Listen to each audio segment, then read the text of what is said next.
Dear friends and colleagues, as we approach the end of 2020, we breathe a collective sigh of relief. This is the year when each of us wished that every day would be the day that we woke up from the bad dream.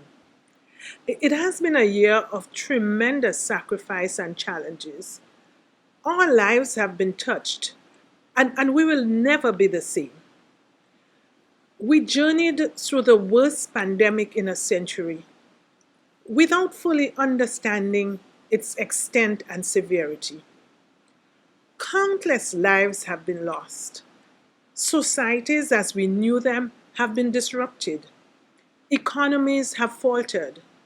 Our social interactions distanced, and weaknesses in national development exploited and laid bare. The pandemic has taken advantage of inequity and inequality, poverty, social exclusion, and lack of social protection. Yes, and weak intrafamilial relationships, education, and health systems. Yet we have witnessed that indomitable spirit of humanity emerging like never before. Individual acts of sacrifice and courage, the collective determination to serve selflessly, to stand up to an invisible enemy, and to fight valiantly. We salute all of the frontline workers whose courage and determination in service are unmatched and gave hope and comfort to millions. We recognize the women of our countries who quietly sacrifice every day to feed their families, to care, school, and comfort their children, to tend the sick and dying, and to keep hope alive for themselves and for their families. We are grateful to researchers, scientists, philanthropists, and donors all over the world who toiled ceaselessly day and night to learn more about the intricacies of this enemy virus, to develop and discover new treatments, new tests, and vaccines at warp speed.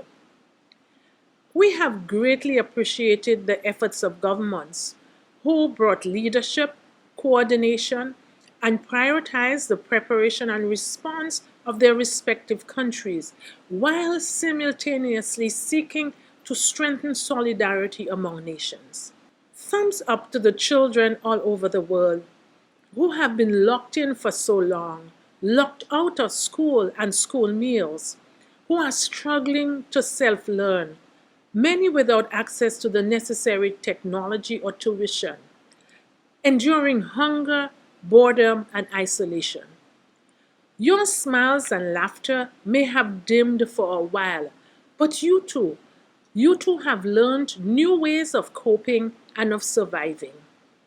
With sincere thanks, we acknowledge the many who have quietly served in communities to ease the burden of so many, the community based organizations, the church groups, and other faith based organizations, civil society, and local groups.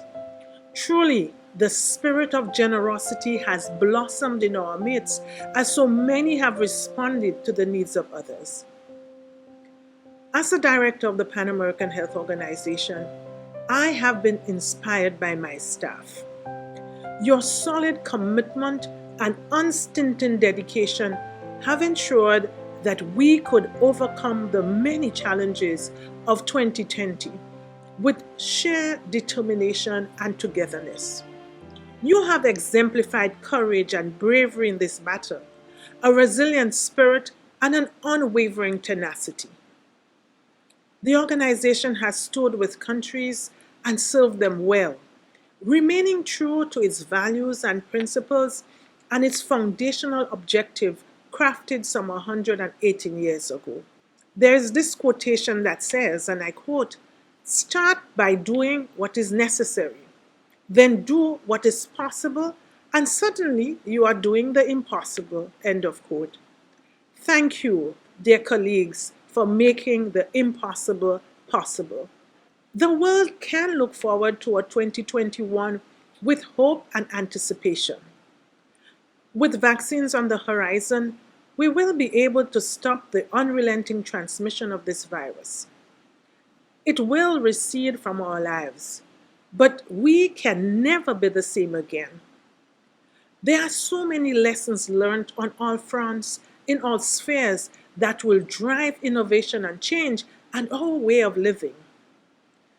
Marianne Williamson, the American author, spiritual leader, politician, and activist, penned these words, and let me quote: "Something very beautiful happens to people when their world has fallen apart.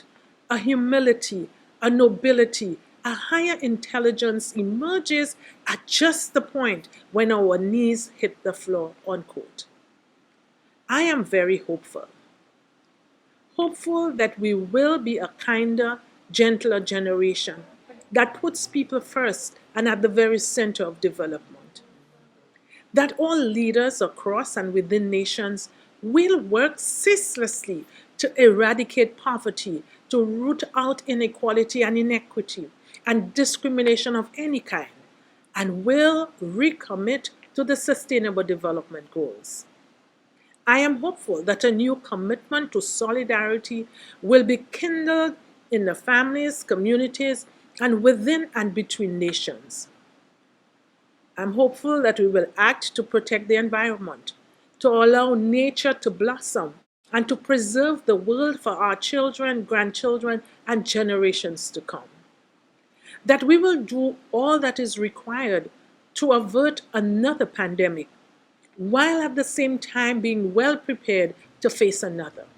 So, as we bring this year to a close, I accept my best wishes for a holiday season full of love, peace, hope, faith, and fulfilled expectations.